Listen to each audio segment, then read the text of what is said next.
बिस्मिल्लाहिर्रहमानिर्रहीम। अस्सलाम वालेकुम। यूट्यूब चैनल पर तारिक मतीन आपको खुश आमदीद कहता है। सबसे पहले आपसे वही दरखास्त कि अगर आप चाहें तो चैनल को सब्सक्राइब करें ताकि वो चीज़ें जो मैं चाहता हूं आप तक पहुंचे वो आप तक पहुंच सके। ट्विटर पे आपने देखा है टॉप ट्रेंड है नमक हराम। ये बिल्कुल दुरुस्त टॉप ट्रेंड है। पाकिस्तान ने जवाब देने की तैयारी की है और ये टॉप ट्रेंड पाकिस्तान के इसी अज़्म का इजहार है। ये हुकूमत पाकिस्तान के इस अज़्म के इजहार के बाद कि पाकिस्तान हर नमक हराम के खिलाफ कार्रवाई करेगा, ट्विटर पे ट्रेंड कर रहा है। ट्विटर पे इससे पहले ट्रेंड कर रहा था सैंक्शन पाकिस्तान पर पाबंदी लगाई जाए। ये जो ट्रेंड चलाया गया था ये कुछ नमक हरामों की जानिब से चलाया गया था। ऐसे नमक हराम जो पाकिस्तान में खाते हैं, पाकिस्तान का खाते हैं, पाकिस्तान में रहे हैं, पाकिस्तान ने उनकी जात पर, उन पर, उनके खानदानों पर एहसान किया, उन्हें पाला पोसा, आस्तीन का सांप बनाया। और ऐसे नमक हरामों ने जब मौका मिला पाकिस्तान को, पाकिस्तानियों को डसने में कोई कसर नहीं छोड़ी। और इन नमक हरामों की वजह से यह ट्रेंड चलाया गया सैंक्शन पाकिस्तान।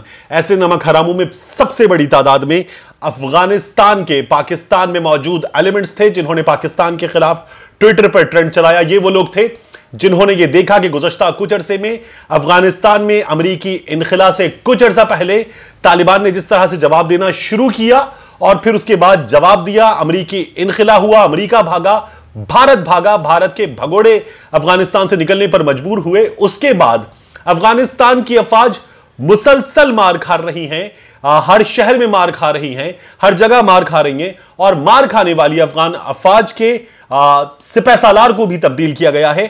इन तमाम लोगों ने जिन्होंने मुसलसल मार खाई है तालिबान से और इसे पाकिस्तान की जानिब से अफगानिस्तान में की गई साजिश करार दिया, क्योंकि ये लोग अपनी सरजमीन पर अपने हालात को संभालने में नाकाम थे, क्योंकि ये एक जाली इंतजाम था। और इस जाली इंतजाम में ये लोग जब मुसलसल नाकाम हुए तो इन्होंने अपनी नाकामी का मलबा पाकिस्तान पर डालना शुरू किया।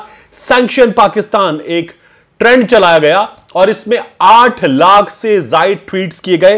हुकूमत पाकिस्तान ने अब जवाब दिया है और पाकिस्तान हर नमक हराम को, खा वो नमक हराम अफगानिस्तान का नमक हराम हो जिसने पाकिस्तान में उस सांप का किरदार अदा किया है, जिसने दूध भी यहीं पिया है और डसा भी यहीं है, ऐसे नमक हराम को जवाब देगा। पाकिस्तान ऐसे नमक हरामों को भी जवाब देगा जो पाकिस्तानी हैं, पाकिस्तान के शहरी हैं, पाकिस्तान का खाते हैं और पाकिस्तान पे गुर्राते हैं। ऐसे भी हर नमक हराम को हुकूमत पाकिस्तान जवाब देगी। यह देर से किया गया हुकूमत पाकिस्तान की जानिब से, लेकिन दुरुस्त किया जा रहा है। यह जो ट्रेंड चलाया गया पाकिस्तान के खिलाफ, इस ट्रेंड में हर नमक हराम ने हिस्सा डाला था और इसमें अफगानिस्तान के नमक हराम बहुत बड़ी तादाद में थे जिन्होंने कहा कि पाकिस्तान अफगानिस्तान में एक प्रॉक्सी लड़ रहा है। ये लोग उन लोगों के बेहाफ पे गुर्रा रहे थे पाकिस्तान पे जो नाकाम हुए हैं।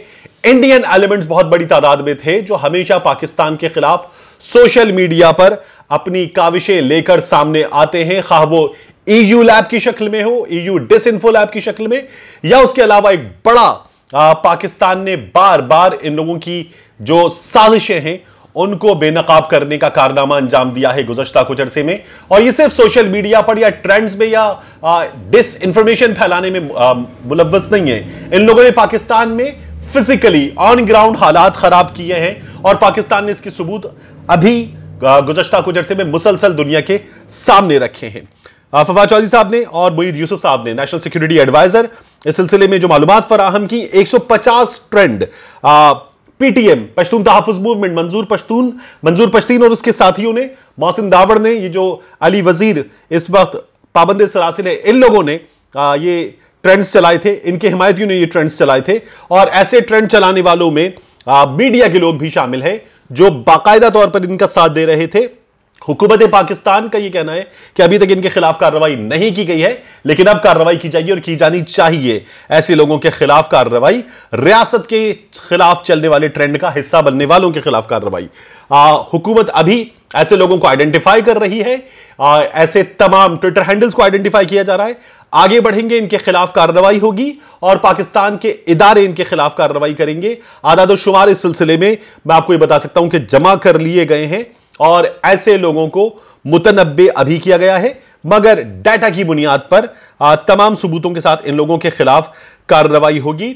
और हमारे सिक्योरिटी इदारों के खिलाफ, हमारी हुकूमत के खिलाफ जो भी मुलव्वस है उन्हें हुकूमत ने यह फैसला किया है कि बेनकाब किया जाएगा, हर नमक हराम को बेनकाब किया जाएगा। पाकिस्तान बिल्कुल दुरुस्त तौर पर यह कार्रवाई करने जा रहा है, क्योंकि पाकिस्तान ने 70,000 से ज्यादा जाने दहशतगर्दी के खिलाफ इस जंग में न सिर्फ ये जानें कुर्बान की हैं, बल्कि पाकिस्तान ने अरबों डॉलर्स का इंफ्रास्ट्रक्चर का नुकसान इस जंग में उठाया है। और तमाम तर प्रोपेगेंडा भी पाकिस्तान के खिलाफ ही इन तमाम तर हालात में किया गया है। और इस वक्त हुकूमत पाकिस्तान ने यह बताया है कि 20,000 के करीब इस सिलसिले में ट्वीट्स पीटीएम की जानिब से किए गए, कुल 8 लाख के ट्वीट्स किए गए थे।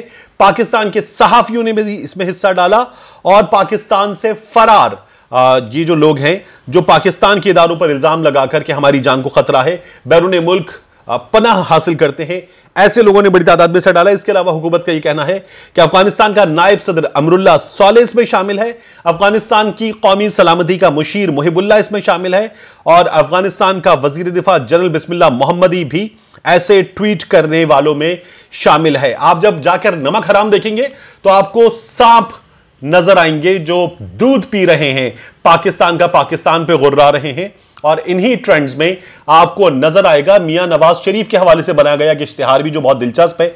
edify.p के नाम की एक वेबसाइट है, इसकी जानिब से बाकायदा तौर पर एक इश्तिहार बनाया गया है और उसमें कहा गया कि हम कंसल्टेंसी सर्विसेज देते हैं, हमारी सर्विसेज हासिल कीजिए।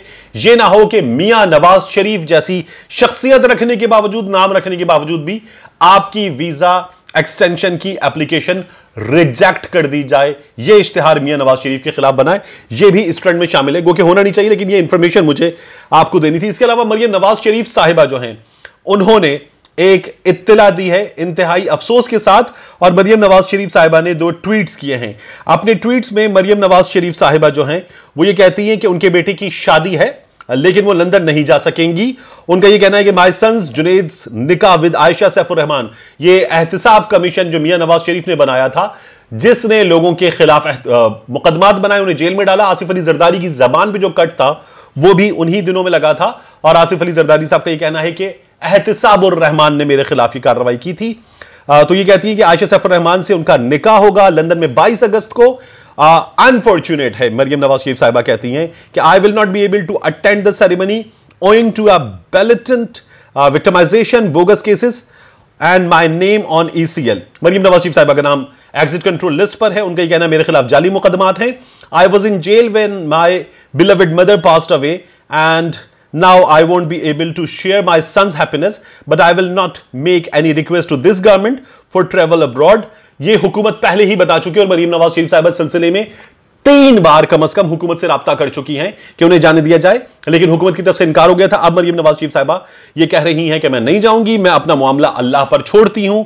यहां जब मरियम नवाज शरीफ साहिबा अपना मामला अल्लाह पर छोड़ रही हैं तो आपको बता देते हैं कि JIT ने जो पनामा केसेस में बनी थी, मियां नवाज शरीफ साहब और उनके बच्चों पर फिर मुकदमात बने थे, ये बताया था कि JIT noted that Maryam misled the Supreme Court by presenting fake documents and stated that the Calibri font used on declaration dated 2006 produced by Maryam Nawaz was not commercially available before January 31, 2007। तो मरियम नवाज शरीफ साहिबा पर जालसाजी का भी मुकदमा है और मरियम नवाज शरीफ साहिबा को इसी बिना पर जुलाई 2018 में 7 साल की कैद हुई थी, 2 मिलियन पाउंड का इन्हें फाइन हुआ था। और फिर मरियम नवाज शरीफ साहिबा जो हैं उन पर जब ये हाई कोर्ट ने सस्पेंड किया था इस केस को, इनकी जमानत हुई थी, तो उसके बाद नैब ने इसके खिलाफ अपील की हुई और मरियम नवाज शरीफ साहिबा का पासपोर्ट जो है वो न सिर्फ ये कि अदालत के पास है, बल्कि मरियम नवाज शरीफ साहिबा का नाम एग्जिट कंट्रोल लिस्ट पर है। और उसके बाद भी रमजान शुगर मिल्स और दीगर केसेस में मरियम नवाज शरीफ साहिबा मनी लॉन्ड्रिंग के इल्जामात के तहत पाकिस्तान के इदारों को तफ्तीश के लिए मतलूब हैं। जब इदारे इनको बुलाते हैं तो ये गाड़ियों में पत्थर भर के लेकर जाती हैं कारकुनान की फौज के साथ और इदारों पर हमला करती हैं। और उसके बाद इदारे उनसे ये कहते हैं कि आपको हम पहले बता देंगे जब आपको बुलाना होगा। और अदालत इनको ये रिलीफ देती है कि इन्हें गिरफ्तारी से 10 दिन पहले मुत्तला किया जाए कि मैडम हमें आपको गिरफ्तार करना है, आप कहीं इधर उधर मत हो जाइएगा या कारकुनान की फौज बुलाकर हम पे हमलावर मत हो जाइएगा। यह मरियम नवाज शरीफ साहिबा के केसेस का लीगल स्टेटस है, जो ये कह रही हैं कि मैं कोई दरखास्त नहीं करूंगी।